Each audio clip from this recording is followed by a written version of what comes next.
Going a full year without an oil change, not a good idea, or maybe is it a good idea? Have you done that? Probably, at some point, yeah.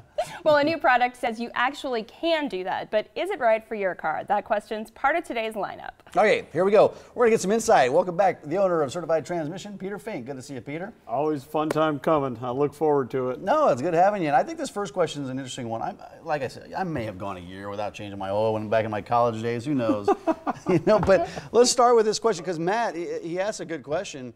I can hear a loud noise from in and around the central dash area of my 2000 Ford F-150. It sounds like a fan blade hitting something plastic. It usually starts around 45 miles per hour and intensifies as speed rises. Do you have any idea what that could be? Now, that does not address the oil question. We'll get there. We'll get to that in a second, but Matt's question is a little bit different. That's a very specific noise description, though. Yeah. You know what? He did a very, very, very good job, and he might be right on line here. I will say noises are one of the hardest things to always identify, because the problem is you know, squeaks and rattles only do it when you're driving down the road, okay? And you can't simulate that in a shop, okay, and stuff. And so, you know, you got yourself, one person driving, another one trying and disassembling stuff or whatever, you know, and see if the noise goes away, or holding it and different things, and then noises travel. So it's really, really one of the hardest things to diagnose. Way harder than an engine miss or electrical.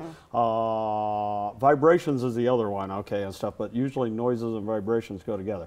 Back to this question, definitely is a possibility since this is a little older vehicle. The fan blade could be hitting the shroud because of a couple reasons. As the cars get older, the motor mounts are made of rubber and they start sagging, and so then the fan blade just like we all do. Oh, okay. Cars are just like people.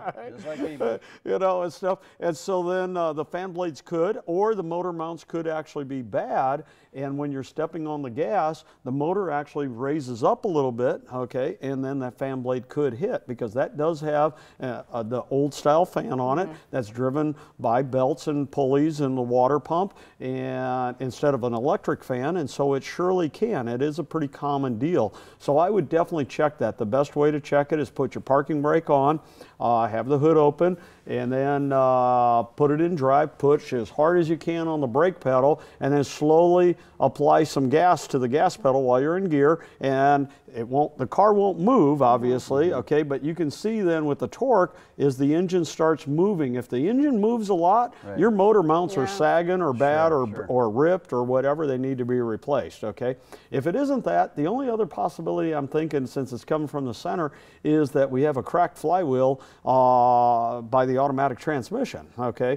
And then it starts making noise when you're coasting, not coasting, but cruising at 45 miles an hour, and the engine isn't pulling as hard, and if it's a cracked flywheel, it will make a noise in the center of the dash and kind of the floorboard and things like that. So, you know, if it isn't the fan, get it to one of my stores. They'll check the flywheel for you. Maybe they can also point you in the right direction of what that may be or something if it isn't those two things. Yeah, it sounds like a little more complicated than just that would be, but I mean, you know, I'm thinking motor mounts is probably where it is, and I think you did a good job probably diagnosing this one yourself, okay? Just need to do a little check-in, so. All right, let's get to Jodi's question. I have a 1999 Honda Civic. Sometimes when I'm accelerating, it feels like my car is actually slowing down for a couple seconds, and then it jumps back up.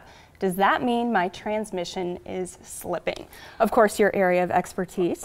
If it's a transmission, okay. But if you know it's what? a transmission, again, I think we got a very good description here, okay? And the key from the description is, it sounds like she says it's jumping back in, okay? And so what that usually is that we've got a low fluid situation on the automatic transmission. First thing is, need to warm this thing up, okay? You always want to check the transmission fluid at operating temperature, okay, and make sure it's full. I suspect you're going to find it's probably low, okay, on this case. If it is, the bad news is, well, you want to fill it, okay, that's the easy part, okay. Then the second thing is you probably got to get it to a shop and see what's leaking, because it's a sealed unit. It should not be leaking, obviously. If it's low on fluid, it went somewhere, and that usually means it's going to have a leak, because there's no way it can't burn the oil or anything. So if it's low, it means it has a leak. It could be a cooler lines, usually axle seals, maybe the case halves on Hondas. We've seen some of those, okay, and different things. But it sounds like it's a fluid. You know, depending what leak it is, it could be as simple as the cooling lines would be somewhat the cheapest, okay, maybe $100. An axle seal, maybe around $100, $150. Case half's not good, okay, that's expensive, okay, or whatever. But if nothing else, since it does sound like a transmission problem, if you want, get it to one of our stores. We'll be happy to check the fluid for you. Hondas are a little bit harder to check, okay? It doesn't have a nice, easy dipstick to get to like some of the older cars. And as a matter of fact, new cars have gone away from dipsticks, okay, and stuff, and I don't think that's a great idea, but again, I'm not designing the cars, okay? That's a whole other topic. That's a whole different topic. Let's get to this last question, because this one came from Mark, and this is what we talked about. He says, I saw a commercial for oil, I think it was from Mobil 1, that says it lasts a full year. Does that work? And this might be a yes or no question, because we got about 30 seconds left, Peter. Okay, all right.